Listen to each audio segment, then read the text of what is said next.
The time is 4:30, and we will call the Board of Commissioners meeting for scheduled PUD to order for November 12th, 2024, and ask that you join me in the Pledge of Allegiance.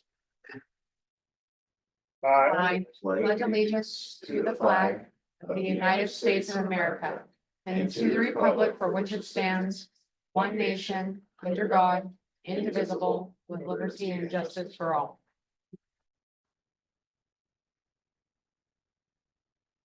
All right, so at this time, I'd be looking for a motion to approve the consent agenda items 1 through 6. So moved. Second. Motion a second. All in favor, signify by saying aye. Aye. Okay, consent agenda is adopted. At this time, audience comments. Seeing nobody in the room that would be offering comment. Let's check Zoom. If you're there, raise your hand.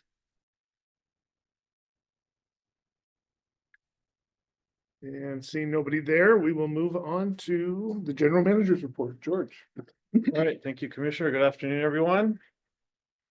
Update on a few things. The new building, let's start with that one. So we're still working on getting our emergency responder radio issue dealt with, talking to the contractor and hoping to get some quotes on that soon. We're just hoping it doesn't turn into a 3-month ordeal like you had at the Y that you talked about. But contractors still got to give us some more information on that. Other than that, there's like a lot of finishing touches being put on, a lot of painting and final work that's being done. So other things are getting closer. Still no projected move-in date as of yet. Our automation for the Gilligan intake valve is getting closer. Michael's saying that QCC is going to be on site this week to do some of the integration work. So we're hoping we can start remotely operating that valve sometime soon. So that's good. This auditors are working on their audit for us, and they should be reaching out fairly soon at scheduling an exit conference. And so we're going to try and do that virtually. So we'll be on the lookout for an email scheduling it sometime around Thanksgiving, either before or after. There was an email from Waputa last week. Lena sent out a meeting schedule for next year. I think all of you should have got that. So just take note of those, put things in your calendar that we normally go to. There's the spring annual conference, the water workshop, those dates. And also for the beginning of the year, I would specifically add the PUD Day on the Hill down in Olympia. That's on February 13th, and then the legislative reception on March 19th. I'm going to try to attend those, and if you're available, it'd be nice to have you down there as well, because we're going to make some more requests this year. Still working, I'm just working on those. I'm working with Kevin to create some one-page handouts we're going to give our legislators, but it's always nice to see them in person. And then there's a legislative rally in DC that I attended last year. I don't know if I'm going to attend this year. I'll talk to some of the PUD staff. I still, based on my experience last year, I still don't think it's worthwhile for commissioners to attend, and I don't know if it is for me either. More to come. Something we can touch on, maybe commissioner comments. We don't have to figure this out right now, but there's a couple of meetings coming up. So the next one is November 26th, right before Thanksgiving. We don't have a lot planned for the agenda, so opportunity for not having that meeting. And then the second meeting in December is on the 24th. Probably have better things to do that night, so we could look at canceling that one too. So if you want to think about this and deal with it later in the meeting, we can do that. Commissioner comments, but just think about that. That will leave us with only one meeting after this one then. For the rest of the year, it'd be December 10th. Do we need to get something in before the end of the year for any vouchers or anything? Well, we don't know. Yeah. If I they're, mean, I'm just wondering if we need to meet like the week before Christmas or something. Nothing. There's usually some things that we take care of, some housekeeping things. Resolutions, like for the employee salary, there's the rate stuff we'll take care of. We'll talk about that tonight. We could try and have that for the 10th, otherwise we could try and meet the week prior as well. That's an option. I'm. And we can decide that later. We don't have to decide December now.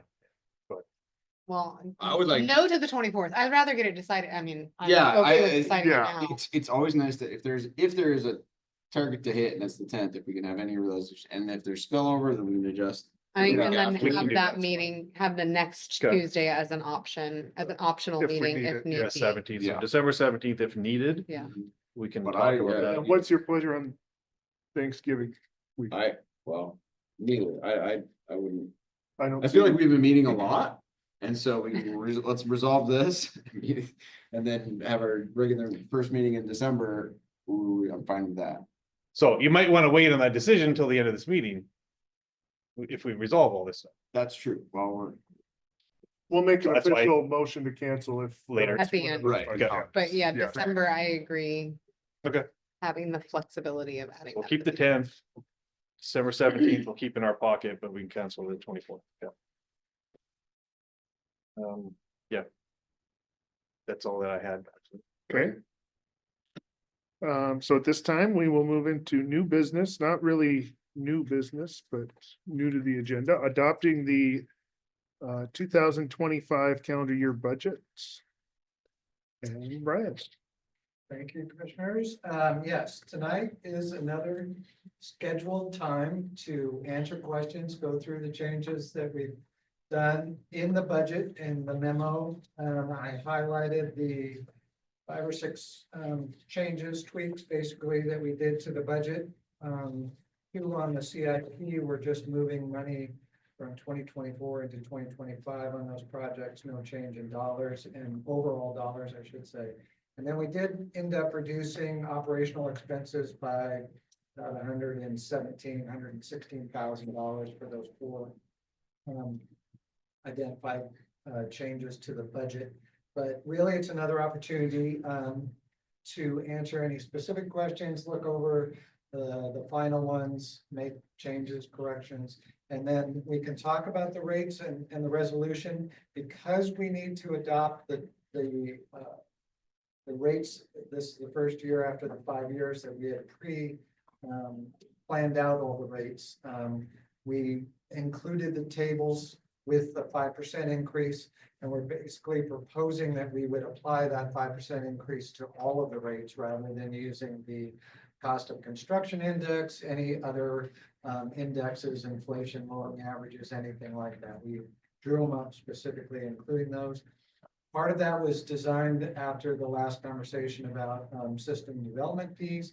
We want to make sure that we're not falling behind on those again, so that would be a 5% increase. And then any of the other rates that you want to ask questions about or talk about. I'm here. Open it up for questions, comments. So as far, I mean, this may be a question for Mark or for George, as far as or whoever. The storage, the 1 million for the storage this year, what is the scope of that project in particular? Is it for design and for land acquisition, or what is the?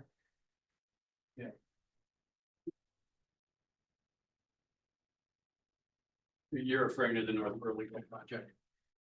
What? North Cedar Woolley, yes. North Burlington is the Run pipe. We didn't know about that one? Yeah. $500,000. Yeah, no, so that, yeah, it's design and land acquisition. Okay, Yeah, and so do you know we, what roughly percent design, like hopefully that's 100% design for $1 million, or is how it? that's about right. We're under, actually, we haven't sent out an RFP for that one right just yet, but yeah, it'll be about there. Okay. Maybe 10-20%, something in that range. For design and permitting. Not 20%. 10. Maybe 10. Okay. And then I guess same question for what the plan is for this year for the disinfection study or disinfection project. Is that also for scope? Are we gonna do an RFP for that project? Yeah, so we just completed the RFP. We're kind of finalizing our selection on that, and it'll be mostly designed this year. likely construction next year. I'm trying to recall what's in the CIP though. We had 500 in 2025 and then a Yeah. million and 3 million. Yeah, so we're gonna be we're doing design and permitting this year and into next year. I don't have a fee on it yet. And then last question for you as well. Yeah. So the vacant position that you have that's not posted at this time, when is are you planning on Yeah, posting so, that and timeline wise? yeah, we've been actually pretty pleased with our recent hire. And what we're trying to do is delay that until we see construction coming, more construction, larger construction projects coming to coming out on the development side. And just so we're staffed up for it, we think we've got a little bit more. We think we have longer legs right now. And so we think we can delay that a little bit longer. I don't know, we're just kind of feeling what the development community does, how many developments that Mike Demers get come for final and, you know, pre-construction meetings, and that's kind of what we're going to be gauging it off of. And right now, we're not seeing as much of an uptick, but there are a lot of pipe projects that are in the pipeline, and so they can turn pretty quickly. But I think we'll be okay until middle of summer or something like that. Thank you.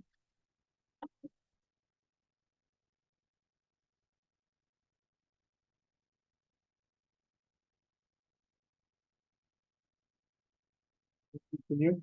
You know, I have appreciated the work, well, let me start with, the work that's gone into this needs to be congratulated and acknowledged. I mean, it is a lot of work to put this budget together.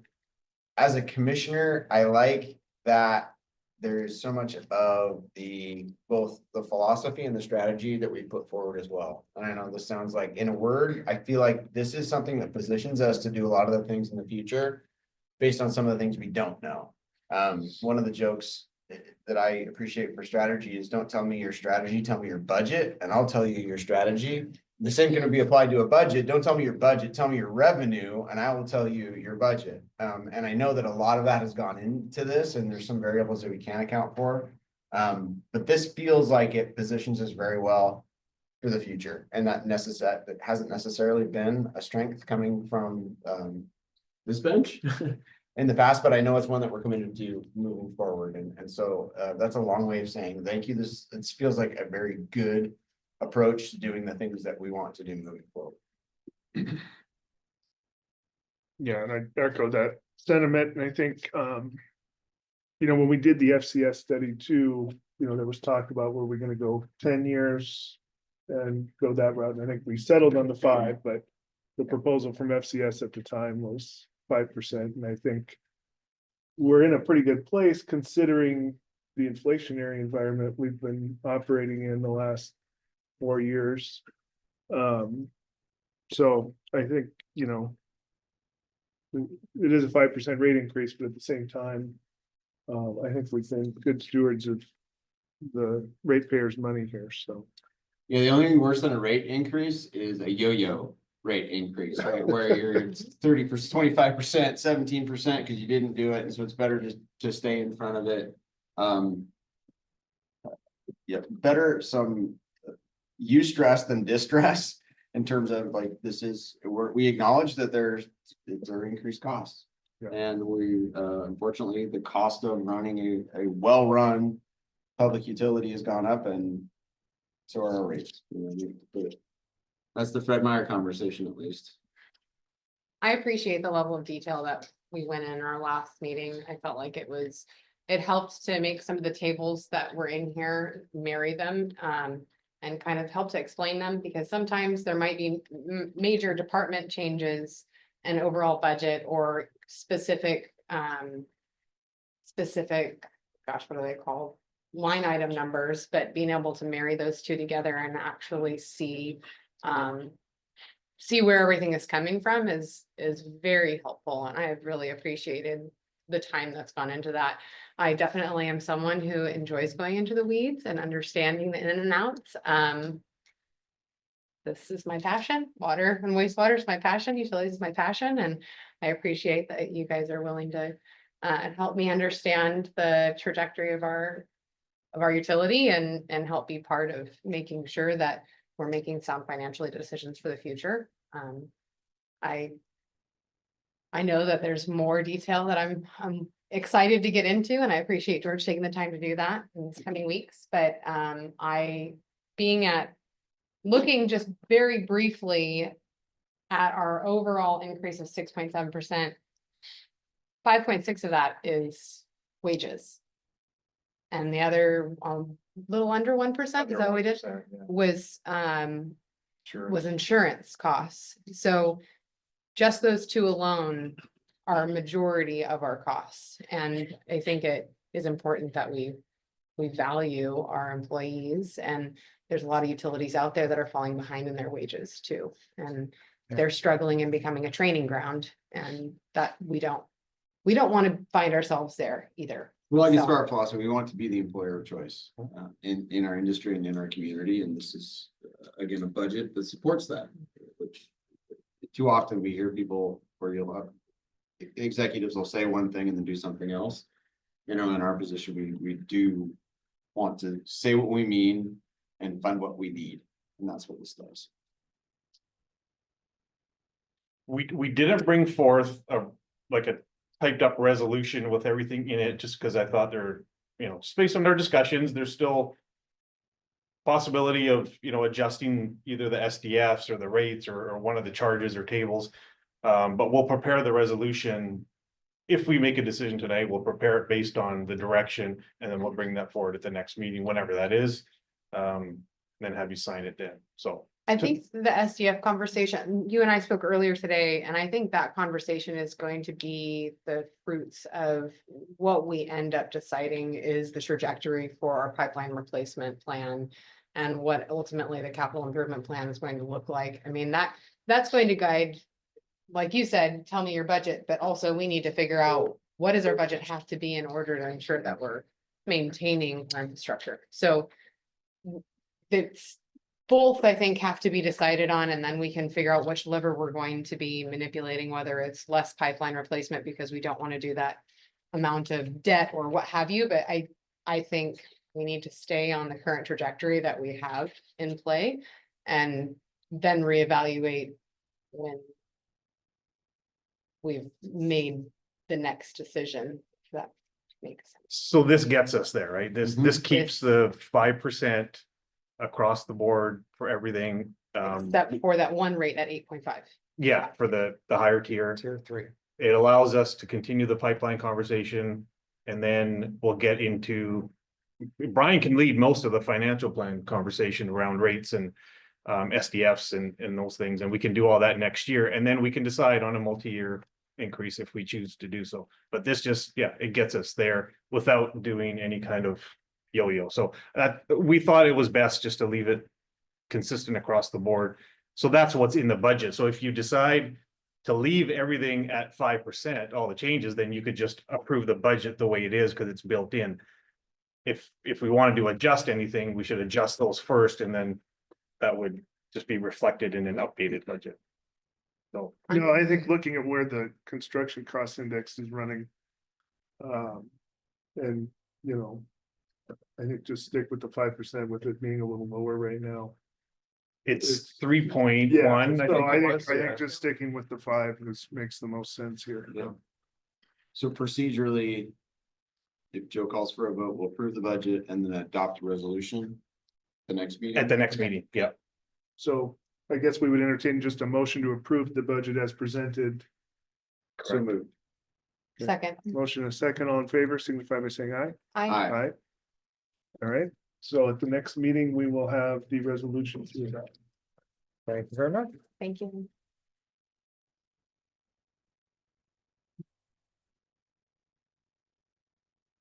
Thank you. All right, so next up, we have the purchase of a new service truck.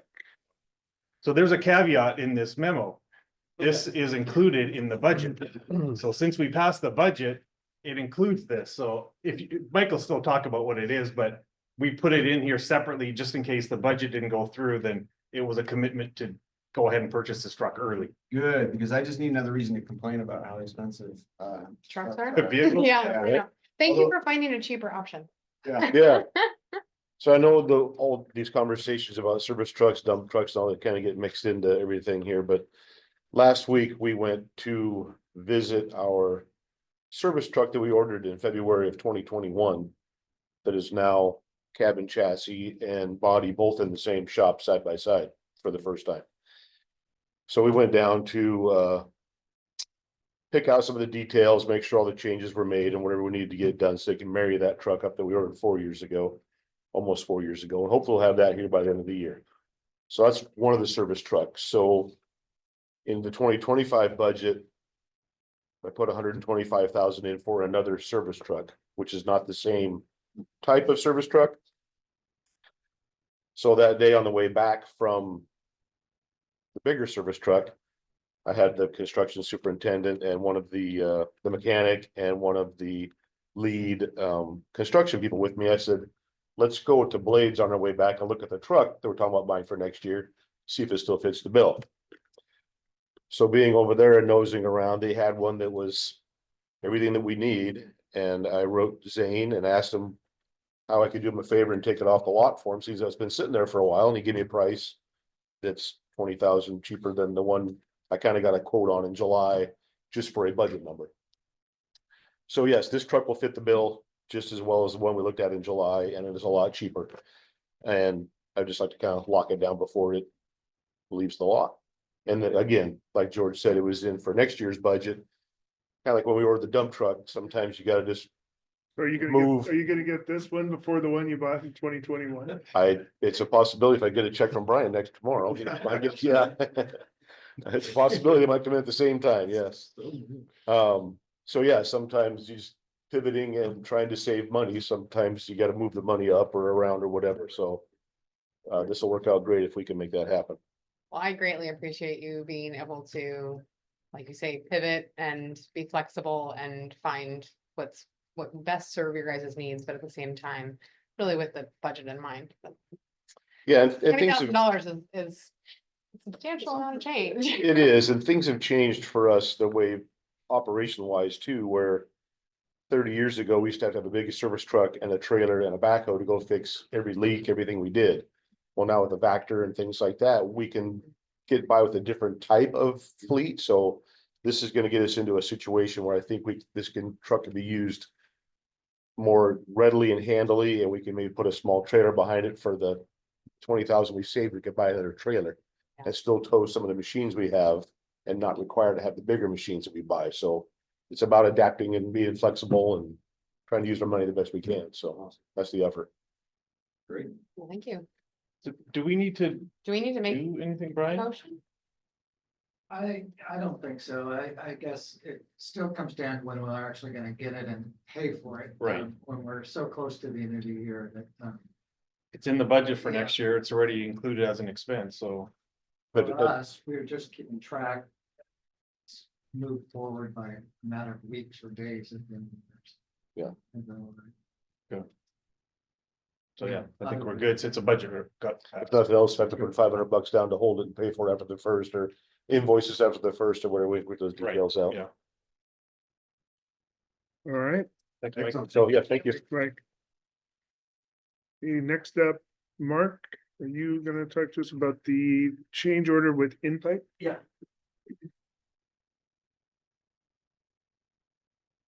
you bring up those pictures, Nick? So we've been working through the micro hydro project and just kind of tuning up the design. Originally included in the project was at the 9th and Highland Vault. Can you go one more? Oh, no. Keep going to the bottom, all the way to the bottom. Last two, that one's good. Back up right there. So in this photo, I can't really see it, but this is the vault at 9th and Highland. And there are two PRVs in this vault. There's the bypass line that you can see there that allows water from the transmission line to come up to the, basically in the vault, and then it just goes right out to the distribution system. It bypasses the tank entirely.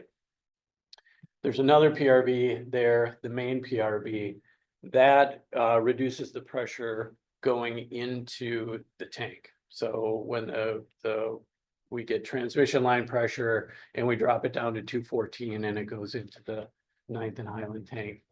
As we were working through this design, the contractor InPipe PRV was going to replace the main PRV in this vault. And it became very difficult. They're going to replace the PRV either way. But looking at the different design options, we kind of figured out if we put a vault on the outside with the main PRV, we could get rid of the bypass PRV. So that eliminates that the ongoing responsibility for that. We would get a new main PRV. There's a valve in there, a shutoff valve. We're going to get a new shutoff valve, an additional flow meter on the inlet side. And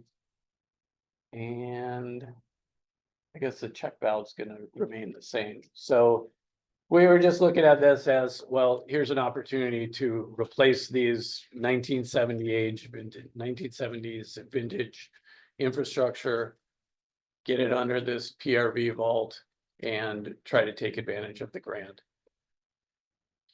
I'm pretty sure we can use the grant, the IRS funding to pay for this. I'm not absolutely sure. That's why I'm coming to the commission. The benefit of the vault isn't for the InPipe PRV project. The benefit of the additional vault is for our operating system, our crews, and just replacing existing old infrastructure that we don't need anymore.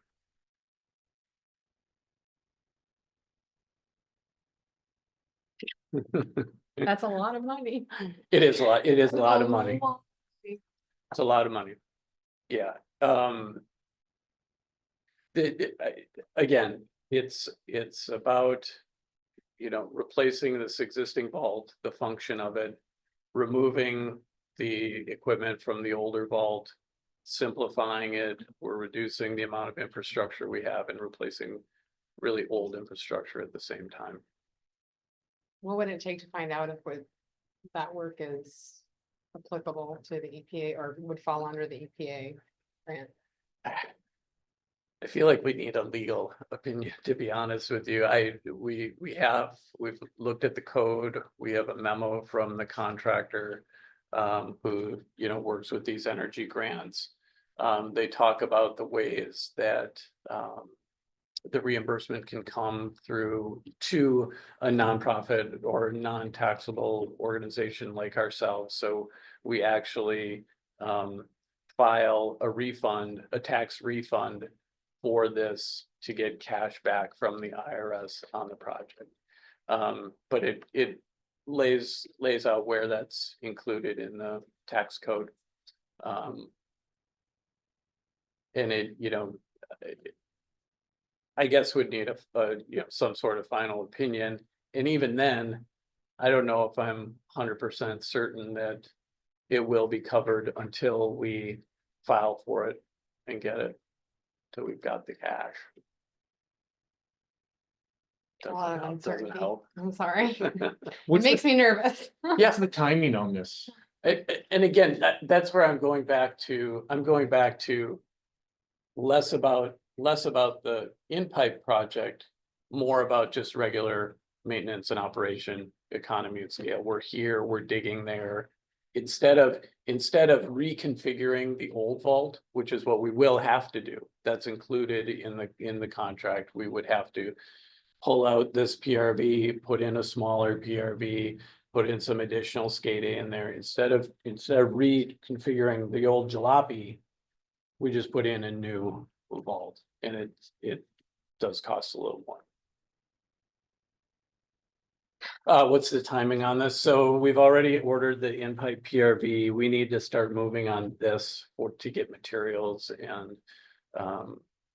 you know, keep so it doesn't interfere with the critical path. There has been some excavation and testing done out on the site already to see where it would be located. Pothole.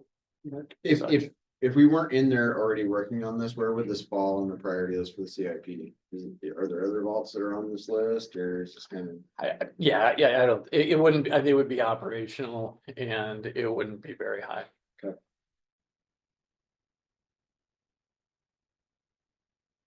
I'd like a little bit more certainty on the funding end of things before approving that. I mean, if it was a fraction of 350,000, I wouldn't be an issue, but Sure. we're not, in order to realize this through this project, as far as returns, it's not. Okay. I guess the other in my, and it's just because it's in. So the tension is between, hey, we're in there, we want to fix it, we don't want to get in there and do the work, because Yeah. that's literally in this case, it's sunk cost, right? We're already in there here, let's do it. I also, in a less trusting environment, this is really, it could set a precedent for moving stuff our direction, then it's like, hey, well, as long as we're in here, you're gonna get a bunch of and that's not the accusation, that's the tension, right? Between, hey, while we're in there, we could end up doing a lot of, while we're in there, out of cycle projects that may throw off some of the other things, and so I'm not saying that this is the case. That's my process. Sure. And we may be under budget on our CIP for last year right now, but with those two projects moving to 2025, correct? As far as like total expenses made. 'Cause Are they- those two projects, Which two projects? the fiber to the Yeah. plant and then, Yeah, we won't spend all of the budgeted CIP money. but it goes back to, then we're pushing projects forward and then we're backfilling that money to other projects, and that's. And if we're intentional about it, which sounds funny, but I'm also not opposed to, hey, it makes more sense to do this than this, we can float it. I guess that is, for me, that's the tension between it, we'll save money by doing it now.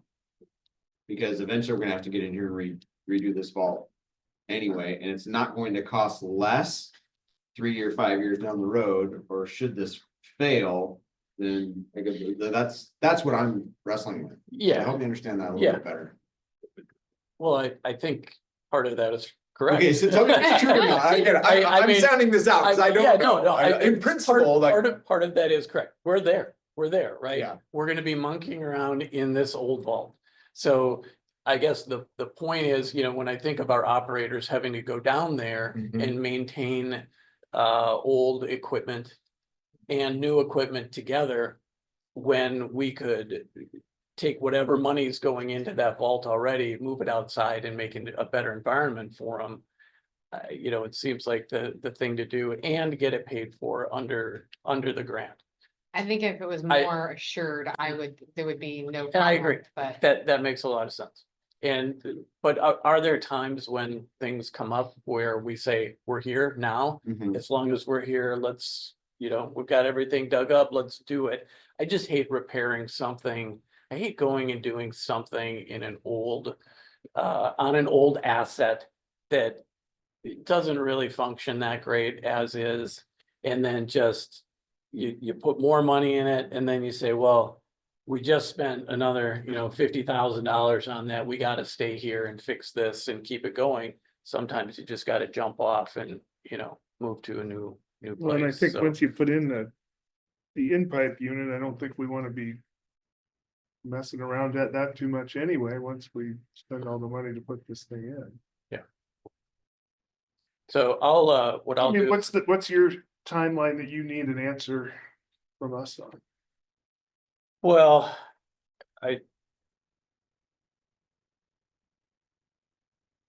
I shouldn't, I know, I'm not gonna give you time. You want more information. I'm gonna get you more information and we're gonna figure it out on the grant side. But But that's if the my job. opportunity expires, I think we need to know that too. If it's like, hey, while we're in here, we're gonna move on to something else. I think that's what I want to know. We've got time. We've got other things we can do. figure out.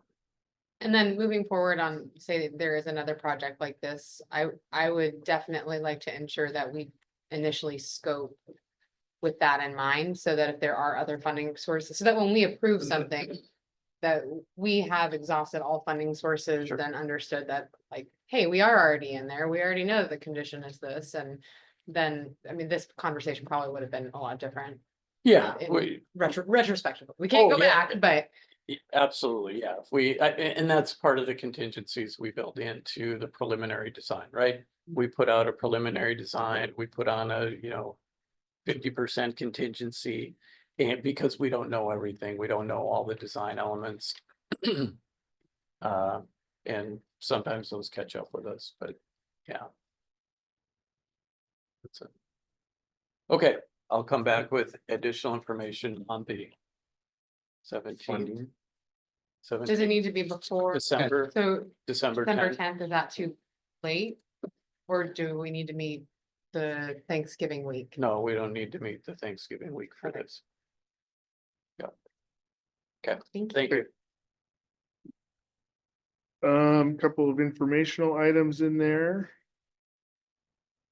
Commissioner comments, so do we want to make a motion to cancel Yeah, think, the 27th or 26th? December 26th meeting? So, And December No, 24th. I move that we cancel that meeting, lack of business, and as well as December 24th. as well as December 24th.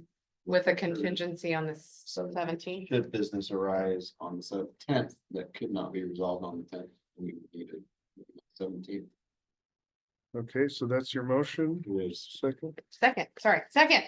All right, all in favor of those cancellations signify by saying aye. Aye. All right. Anything else in commissioner comments? Just want to recognize Veterans Day and thank Commissioner Miller for his service as well. So Yeah. means a lot to our community. I would also just say, I know on Sunday there was a memorial service for, Commissioner, or, Omdahl, Steve Oh, Omdahl, the court commissioner, and, taken too soon, but another elected official who did great stuff and, is huge advocate for Skagit Net, the work that we do here, the truly visionary, and, well, he'll be missed, and, we just send regards to his family and the port of Skagit community as well. yes, for sure. Well, anything else? So at this time, we will convene an executive session to discuss with legal counsel matters relating to agency enforcement actions per RCW 42.30.110. Approximate time 30 minutes, so we will recess at 5:08.